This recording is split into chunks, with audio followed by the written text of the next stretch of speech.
কথাতেই আছে রক্তদান মহৎদান। একের রক্তে অন্যের জীবন, রক্তই হোক আত্মার বাঁধন। জাতি ধর্ম বর্ণের ঊর্ধ্বে গিয়ে রক্তদানের মাধ্যমে এক সামাজিক কর্মসূচি পালনের উদ্যোগ নিল রথতলা দুর্গাপুজো কমিটি।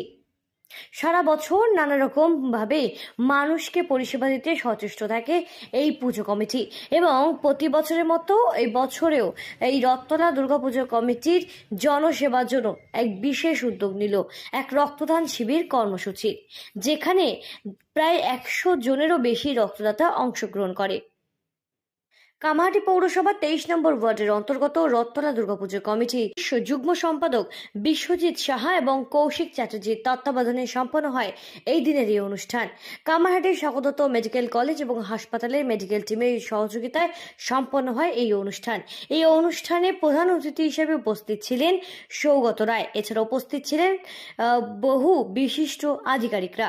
কামাহাটি পৌরসভার পৌর প্রধান গোপাল সাহা সহ উপস্থিত ছিলেন এই বিভিন্ন ওয়ার্ডের কাউন্সিলররা। এই ওয়ার্ডের কাউন্সিলর এবং এই রথতলা দুর্গাপুজো কমিটির সহসভাপতি সোমনাথ রায় চৌধুরী, তিনি নিজেও রক্তদান শিবিরের প্রথম থেকে উপস্থিত ছিলেন। বেলঘুরিয়া রথতলার মোড়ের কাছে ফিডার রোডের ধারে অবস্থিত এই রথতলা দুর্গাপুজো কমিটি, যেখানে প্রতি বছর নতুন নতুন চমক নিয়ে দুর্গাপুজো মণ্ডপকে সাজিয়ে তোলে, যাদের দুর্গাপুজোকে ঘিরে উৎসাহ থাকে দর্শনার্থীদের মধ্যে। এবং সেই রথতলা দুর্গাপুজো কমিটির পরিচালনায় এই প্রথম বছর এই রক্তদান শিবির কর্মসূচির আয়োজন করা হয়। এর পাশাপাশি বস্ত্র প্রদানেরও আয়োজন করা হয়। এলাকার তথা আর্থিকভাবে পিছিয়ে পড়া বিভিন্ন এলাকার মানুষদেরকে, মহিলাদেরকে একটু করে শাড়ি উপহার হিসেবে তুলে দেওয়া হয় এই দিনের এই অনুষ্ঠানের মঞ্চ থেকে। এছাড়াও নানা রকম ভাবে আগামীতেও মানুষকে পরিষেবা দিতে সচেষ্ট থাকবো আমরা, এমনটাই অঙ্গীকারবদ্ধ। এমনই বললেন এই রথতলা দুর্গাপুজো কমিটির যুগ্ম সম্পাদক বিশ্বজিৎ সাহা। মূল যে কর্মসূচি আমাদের রক্তদান শিবির, তার সাথে তৎসহ আমাদের বস্ত্র প্রদান অনুষ্ঠান। কিছু পিছিয়ে পড়া মা বোনেদের হাতে আমরা শাড়ি, পরার শাড়ি আমরা তাদের হাতে উপহার তুলে দিয়েছি। আর রক্তদান শিবির আমাদের আজকে এবছরে প্রথম রথতলা দুর্গাপুজো কমিটির পরিচালনায় আমাদের এই রক্তদান শিবির আয়োজন করা হয়েছে। আমাদের কাছে প্রচুর মানুষ রক্তের কার্ডের জন্য আসে, তা আমরা কিছু কিছু জায়গা দিয়ে কার্ড সংগ্রহ করে দিই, আবার কোনো সময় দিতে পারি না।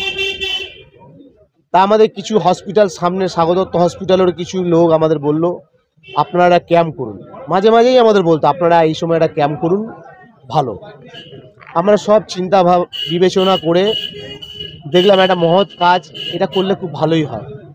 তাই আমরা সবাই মিলে পুজো কমিটির উদ্যোগে একটা আমরা আলোচনার মাধ্যমে আমরা এই কর্মসূচিটি নিতে প্রস্তুত হয়েছি। এই কর্মসূচি আমাদের সার্থক এবং সাফল্যমণ্ডিত হয়েছে। সমস্ত জনপ্রতিনিধি থেকে শুরু করে সমস্ত সমাজসেবী, সমস্ত ডাক্তার থেকে শুরু করে এলাকার সমস্ত আপনজন থেকে শুরু করে সমস্ত ব্যবসায়ী প্রতিষ্ঠান, অধিবাসী বৃন্দ সকল সদস্যর উপস্থিতি আমাদের রক্তদান শিবির আজকে অনুষ্ঠিত হয়েছে। খুব সুন্দরভাবে আমরা অনুষ্ঠিত করতে পেরেছি। অসংখ্য ধন্যবাদ জানাই সমস্ত রক্তদাতাদের যারা রক্ত দিয়েছে। আমাদের 100-র উপরে রক্তদাতা রক্তদান করেছেন। এখনও আমাদের রক্তদান শিবির চলছে। আমরা রক্তদাতাদের অসংখ্য ধন্যবাদ জানাচ্ছি আমরা সকল রক্তদাতাদের। তাই আগামী দিনেও আমরা এই কর্মসূচি আবার নেব। এই প্রথম বছর না, আমরা প্রত্যেক বছর এই কর্মসূচি করব। আমরা করোনার সময়, মহামারী যে করোনা হয়েছিল, তখনও আমরা প্রচুর মানুষকে মণ্ডপে বসে, আমরা বটতলায় বসে আমরা খাওয়া দাওয়া করিয়েছি। প্রত্যেক দিন 300 মানুষ করে খাওয়া দাওয়া করিয়েছি। আমাদের 15 দিন ধরে এই ক্যাম্প চলেছিল করোনার সময়। আমরা করোনার সময় সুন্দরবনে বাসন্তীতে আমরা নৌকা ভাড়া করে, ভটভটি ভাড়া করে আমরা 500 লোকে ত্রাণ পৌঁছে দিয়েছিলাম। আমাদের সকলের প্রিয় এবং এই অনুষ্ঠানের সভাপতি আমাদের জননেতা মদন মিত্র মহাশয়, তার সুস্থতা আরোগ্য আমরা কামনা করি। এখন আগের থেকে উনি অনেক ভালো আছে। আমরা যত তাড়াতাড়ি সম্ভব ওনাকে আমরা আবার আমাদের মধ্যে পাবো। রত্না থেকে সৃঞ্জিত পোদ্দারের রিপোর্ট, সঠিক বার্তা।